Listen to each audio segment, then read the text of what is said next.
It's time for the 420 Radio News, covering the latest headlines in consumer cannabis, medical marijuana, and industrial hemp. Transcripts of 420 Radio News are available daily on our website at 420radio.org. Now, here's Russ Belville with your marijuana headlines in 4 minutes and 20 seconds. This is your 420 Radio News for Wednesday, August 20th, 2014. Minnesota became the 22nd medical marijuana state this year, but not soon enough for two families, one who left Minnesota for Oregon and another who stayed and faces prison. Angela Brown began giving cannabis oil after she took a vacation to Colorado and discovered that it helped her 15-year-old son's seizures. She now faces two gross misdemeanor charges, including child endangerment, which could mean 1 year in prison and a $3,000 fine. Angela Brown told Fox 9 News, quote, you finally find something that works for your child, that takes the pain away, and I had to give it up because I had a fear of going to jail. Because how am I supposed to take care of my child? End quote. Meanwhile, Jessica and Jeremy Hauser are separated by 1,800 miles as she cares for their 2-year-old son Wyatt in Eugene, Oregon. Wyatt's seizures have been cut in half thanks to cannabis oil. Jessica Hauser said, quote, he discovered himself in the mirror for the first time. We've been waiting for him to do that since he was 8 months old, end quote. Wyatt is no longer taking the many prescriptions that cost thousands of dollars each month and instead is living better with $50 worth of cannabis per month. Tom Gorman, director of the Rocky Mountain High Intensity Drug Trafficking Area Program that coordinates state and federal drug police, predicts, quote, within 4 to 6 years, there will be a ballot initiative to overturn marijuana legalization, end quote, in Colorado.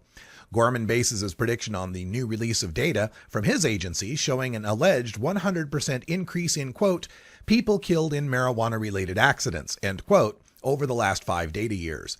The data show that in 2007, 39 drivers, passengers, bicyclists, or pedestrians were killed in accidents that tested positive for marijuana, while in 2012 there were 78 such fatalities.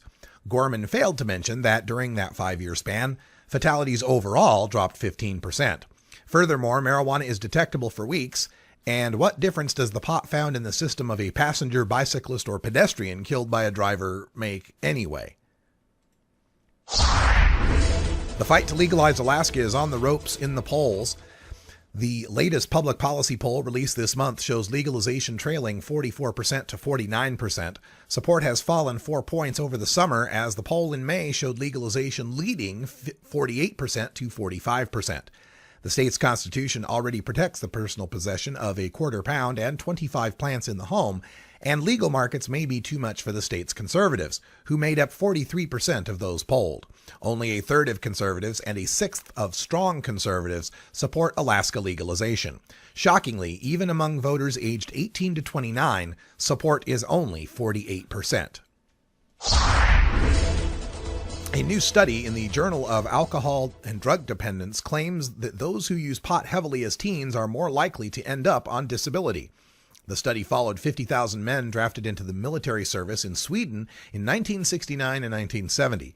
The men were grouped into never used, light use, moderate use, and heavy use groups. About 9% of the men used moderately, 11 to 15 times by age 18, and 1.5% used heavily, or over 50 times by age 18. For the heavy users, there was a 30% greater chance of going on disability, even after accounting for confounding factors such as class, drug use, and mental and physical health.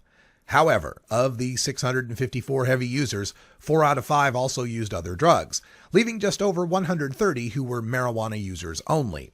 Nearly half were problem drinkers, and over half had psychiatric diagnoses. A 72-year-old California woman is suing a hair salon she claims left marijuana-infused cookies out for customers to eat. The woman ate a cookie placed on a tray as she exited salon following beauty services. An hour later, her lawsuit contends she had, quote, a severe reaction including hallucinations, rapid heartbeat, confusion, disorientation, lightheadedness, dizziness, blurred vision, tingling, a headache, and nausea. She found herself unable to speak or had delayed speech and was completely incapacitated, end quote. Fearing a heart attack, she went to the hospital where lab tests showed she had active THC in her blood. This has been your 420 Radio News for Wednesday, August 20th, 2000.